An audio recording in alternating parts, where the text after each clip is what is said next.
Hello. Welcome to the Power of PowerBi series presented to you by the Visual Appeal.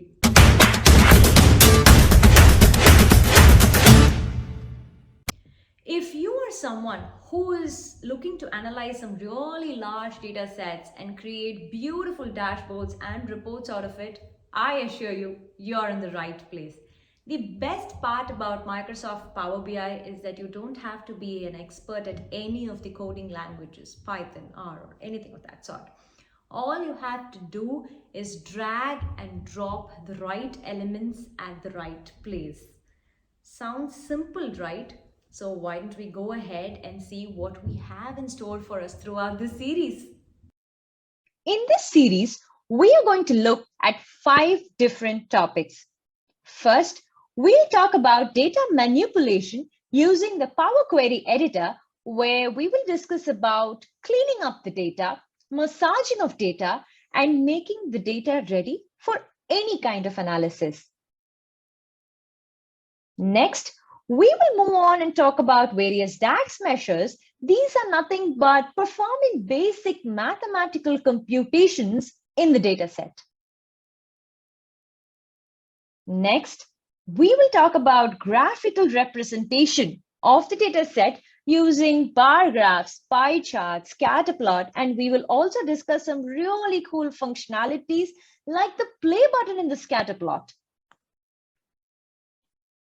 After which, we will move on to data integration using relationships. Here, we will take 2 different data sets, analyze the relationship between the 2 data sets, and arrive at more meaningful conclusions. Finally, we will also explore some really cool AI features that Power BI has to offer. Before you proceed further, I highly recommend that you download the Microsoft Power BI desktop version by clicking on the link that I've shared in the description below. For all the newbies out there, this is how Microsoft Power BI desktop looks like. The blank space here is called the canvas. Here is where we're going to create our beautiful, dynamic, interactive dashboards. On the left, we see 3 different views. The first one is the report view, which has the canvas. Second one is the data view. All the data that we upload to create the dashboards appear here. Third is the model view.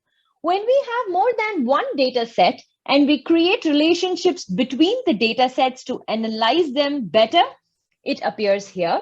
It can be one-to-one relationship, one-to-many relationship, and so on. We move on to talk about the filters pane. For those of you who are familiar with Microsoft Excel, you already know how a filter works. This feature helps us slice and dice the data that is presented in the canvas. In the visualizations pane, we see 2 different segments. First one is the build visual segment, which is going to help us build beautiful graph charts and visualizations in the canvas. Second one is the format page segment, which helps us format the visualization, make it more beautiful and presentable. In the fields pane, we are going to see all the column headers of data that is uploaded. We will certainly be discussing more about these features as we proceed on with our series. But for now, why don't you guys take a quick coffee break? And as you sip through your hot cup of coffee, let me give you a glimpse of the data sets that we will be using to understand Microsoft Power BI better. We will be using 2 different data sets throughout the series. The first one is called Coffee Connections.